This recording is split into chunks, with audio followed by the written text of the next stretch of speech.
Facebook থেকে টাকা কামানি অনেক সহজ, তাই না? যারা মনে করেন তারা একটা করে আইডি খুলে কাজ শুরু করেন, আর ফেসবুকে যারা কাজ করে তারা আজাইরা হয়তো এরকম ভাবেন আপনারা। ফেসবুকের টাকা কামানি এত সহজ না, ফেসবুক মামা এত সহজে টাকা দেয় না। মামু ভাইগা যেখানে বিপদ নাই সেখানে, কিন্তু এই মামার চরিত্র আবার অন্যরকম, এত সহজে কাউকে ছাড়ও দেয় না, টাকাও দেয় না, আর 19 থেকে 20 হলে পুরো লাল কার্ড দেখায় দেয়। আপনি কোথাও চাকরি করেন, আপনার ফ্যামিলিতে কোনো প্রবলেম হয়েছে, আপনি একটা দরখাস্ত দিয়ে ছুটি নিতে পারবেন, কিন্তু ফেসবুকে ওরকম কোনো সিস্টেম নাই। আপনি একদিন ওইখানে কোনো ভিডিও দিবেন না, সময় মতো কিছু করবেন না, আপনারে একবারে লাল কার্ড দেখাই দিব। এটা হচ্ছে আমাদের ফেসবুক মামা। তো যারা মনে করেন যে ফেসবুকে কাজ করা অনেক সহজ, তারা একটা আইডি খুলে কাজ করা শুরু করেন, যারা কাজ করতে চান। আর ফেসবুকে কাজ করে, এই যে ধরেন আমরা যারা কাজ করি, আমরা বলতে পারি এখানে কী পরিমাণের পরিশ্রম করতে হয়।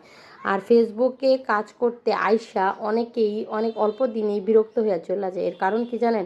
ফেসবুকে বিনা বেতনে চাকরি করতে হয় 1.5-2 বছর, করার পরে হয়তো বা একটা ইনকাম আসে, তবুও এত বড় কোনো ইনকাম না। অনেকে মনে করেন এখানে অনেক বড় বড় ইনকাম আসে, না এরকম না। তো যারা এখানে কাজ করে তারাই বলতে পারবে। আর এইখানে 19 থেকে 20 হলে তো লাল কার্ড দেখা নিয়ে আসে। ধরেন কিছুদিন আগে দেখলাম ওই যে তাজু ভাই নামে একটা লোক ভাইরাল হয়েছে, ওনার একটা আইডি রাতারাতি গায়েব হয়ে গেছে। 1 সপ্তাহে ওনার 1 মিলিয়ন ভিউ হয়েছে। আর ওই লোকটার এই আইডিটা যারাই নষ্ট করছে তাদের যেন আল্লাহ বিচার করে, কারণ উনি একজন সহজ সরল মানুষ। ওনার ইনকামের খুব ভালো একটা রাস্তা ছিল এটা, যে এ ভাইরাল হইয়া কত মানুষ কত টাকা কামাইতেছে ওনার জন্য। এই আইডিটা ওনার অনেক বড় সম্পদ ছিল, যারা ওনার এই সম্পদটা নষ্ট করে দিছে, খুব খারাপ করছে ওনার সাথে। কিন্তু বিল্লাল ভাইয়ের অনেক ভিডিও আমার সামনে আসে, উনি মানবতার ফিরিওয়ালা, অনেক কাজ করে উনি। ওনার এই কাজটা আমার সবচেয়ে ভালো লাগছে, যে উনি ওই লোকটার পাশে এরকম একজন সহজ সরল অসহায় মানুষের পাশে দাঁড়াইছে। সত্যি ওনার চেহারাটা দেখলে মনে হতেছে ওনার কলিজা ফাইটা যেতেছে, উনি চিৎকার করে কান্না করতে ইচ্ছে করতেছে। স্বাভাবিক এটা, আমরা যারা ছোট ছোট আইডি চালাই আমাদের আইডি চলে গেলে কতটা খারাপ লাগে, আর ওনার এত বড় একটা আইডি চলে গেছে, খারাপ তো লাগবে, এটা হচ্ছে স্বাভাবিক ব্যাপার। তো যারা এই কাজটা করছেন আপনারা একদম ঠিক করেন না। উনি একজন সহজ সরল সৎ মানুষ, উনি সরল একজন মানুষ। ওনার এই আইডিটা এভাবে নষ্ট হয়ে যাওয়া আমার সত্যি খুব খারাপ লাগতেছে।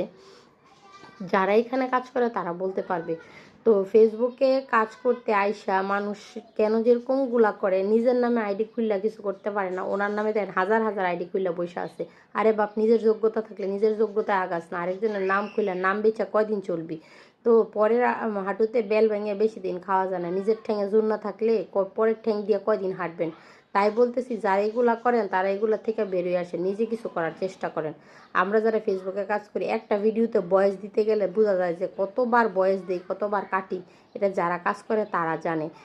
আর পো শব্দ তো থাকেই, এইগুলা থেকে রিমুভ করে ভিডিও দেওয়া অনেক কষ্টের, এরকম কেউ করবে না।